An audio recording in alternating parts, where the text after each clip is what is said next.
Hello সবাইকে, আশা করছি সবাই ভালো আছেন। আজকের ভিডিওটি জামাই ষষ্ঠী নিয়ে। চলুন তবে ভিডিওটি শুরু করা যাক। প্রথমেই দেখাই আমার শ্বশুরবাড়ি। এখানে থাকেন আমার শাশুড়ি মা, আমার জা, ভাসুর আর আমাদের ছোট্ট তৃষা। দেখুন চারিদিকটা কত সুন্দর সবুজ। এটা আমাদের বাড়ির সামনেটা, অনেক গাছপালা আর হাওয়া দেয় খুব সুন্দর। আর দূরে একটা রাস্তা, ওই রাস্তাটা পেরিয়ে আছে খোলা মাঠ, আর খোলা মাঠের ওই পাশেও আছে একটা রাস্তা। সেই রাস্তা দিয়ে গাড়ি যায়, সেটাও এখান থেকেই দেখা যায়। জায়গাটি আমার ভীষণ পছন্দের, যেদিকেই তাকাই শুধু সবুজ আর সবুজ। আর এটা হচ্ছে আমাদের উঠোনের একটা সাইড, যেখানে দিদি তারা ফুল গাছ বুনেছে, পেঁপে, কদম গাছ, নানান রকম গাছ বোনা আছে। জায়গাটা লাগে আমার কাছে একদম ছোটবেলার ছবিতে আঁকা সিনারির মতন।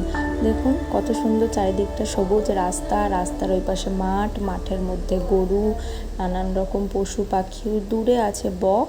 চলুন এবার আমাদের আলমারিটা দেখাই। আমি আগের একটি ভিডিওতে আমি বলেছিলাম যে আমার আলমারিটা দেখাবো, যেটা আমার জেঠু আমাকে দিয়েছিল বিয়েতে। চলুন এবার খুলে দেখাই ভিতরে কি কি আছে, কেমন থাক।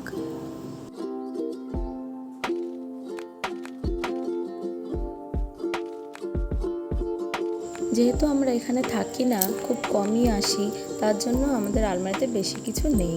কয়েকটা সাজা গোজার জিনিস আর আছে কয়েকটা শাড়ি, আর আছে বিয়ের টোপর আর কাঁসা পিতলের কয়েকটা জিনিস, যেগুলো বিয়েতে আমাদের দিয়েছিল।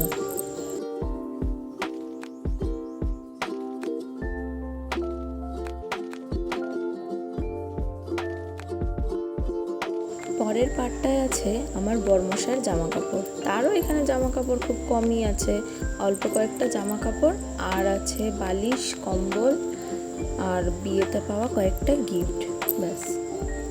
5 তারিখ বুধবার আমরা উত্তরপ্রদেশ থেকে কৃষ্ণনগর এসেছিলাম। সেদিনকাই আমি আমাদের বাড়ি গেছিলাম, সেখান থেকে আবার 6 তারিখে এখানে চলে এসেছিলাম। তো 6 তারিখ থেকে 11 তারিখ অবধি এখানে থাকলাম। কাল 12 তারিখ জামাই ষষ্ঠী, তাই আজ 11 তারিখ বিকেলবেলায় আমরা বাড়ির উদ্দেশ্যে রওনা দেব। এখন বাজে দুপুর 2টো। আমি স্নান সেরে দুপুরের খাবারটা খেয়ে নেব। আমার শাশুড়িমা আজকে রান্না করেছে আলু আর সজনে ডাঁটা দিয়ে একটা তরকারি, আর করেছে মাটন কষা, আর করেছে আমের টক। আমরা দুপুরে খাওয়া দাওয়াটা সেরে একটু বিশ্রাম করে বিকেল 4:30 নাগাদ বাড়ি থেকে বেরিয়ে পড়লাম। আমরা বাড়ি পৌঁছে গেছিলাম রাত 9টার সময়। এবারে দেখাই জামাই ষষ্ঠীর দিনের আয়োজন। আমাদের বাড়িতে মা ষষ্ঠীর নাম করে ঘট বসানো হয়, তারপরে ঘটটাকে আর জামাইকে সামনে বসিয়ে বরণ করে ফুল দুব্বা দেওয়া হয়। আর সকাল সকাল আম, কাঁঠাল, দই, মিষ্টি দিয়ে মুড়ি, খই এসব খেতে হয়। এটাই আমাদের নিয়ম। আর এই যে মা চন্দনের ফোঁটা দিচ্ছে, তারপরে বরণ করবে মা। বরণ করার পর বরণ করবে আমার দিদা। মায়ের যেহেতু আজকে অনেক রকম পদ রান্না করার ইচ্ছা, তাই সকাল থেকেই মা শুরু করে দিয়েছে রান্না করা। সকাল থেকেই রান্না করে যাচ্ছে। আর যখন এই যে বরণটা হয়েছে, তখন মা এসে বরণ করছিল, আর আমি তখনকার মাকে হেল্প করার জন্য রান্না করছিলাম। যে কোনো শুভ কাজেই বড়দের আশীর্বাদ ভীষণ প্রয়োজন, তাই প্রথমে মা আশীর্বাদ করলো, তারপরে এখন দিদা আশীর্বাদ করছে। ওদের আশীর্বাদের পর্ব শেষ হওয়ার পরে আমি বললাম যে তোমরা একটু সুন্দর করে বসো, তোমাদের একটু ফটোশ্যুট করে দিই।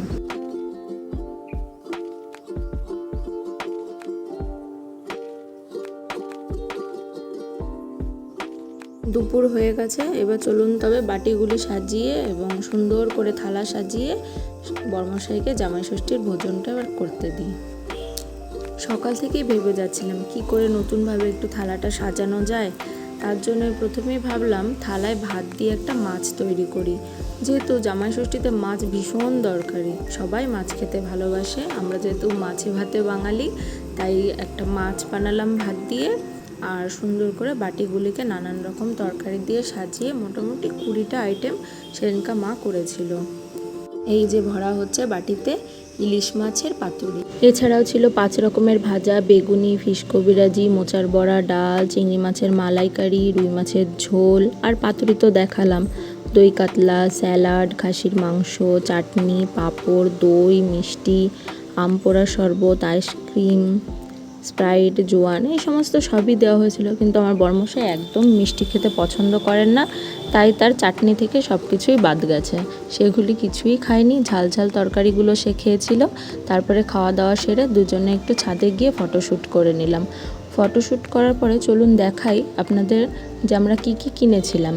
সেদিনকা মা বাবা আমাদের এই গিফটগুলো দিয়েছিল, আর আমরা মা বাবাকে এই গিফটগুলো দিয়েছিলাম। পুরো ভিডিওটা দেখার জন্য ধন্যবাদ। সকলেই ভালো থাকবেন, সুস্থ থাকবেন। নতুন ভিডিও নিয়ে আমি আবার আসব। সকলকে ধন্যবাদ পুরো ভিডিওটা দেখার জন্য। ভালো থাকুন, সুস্থ থাকুন, বাই।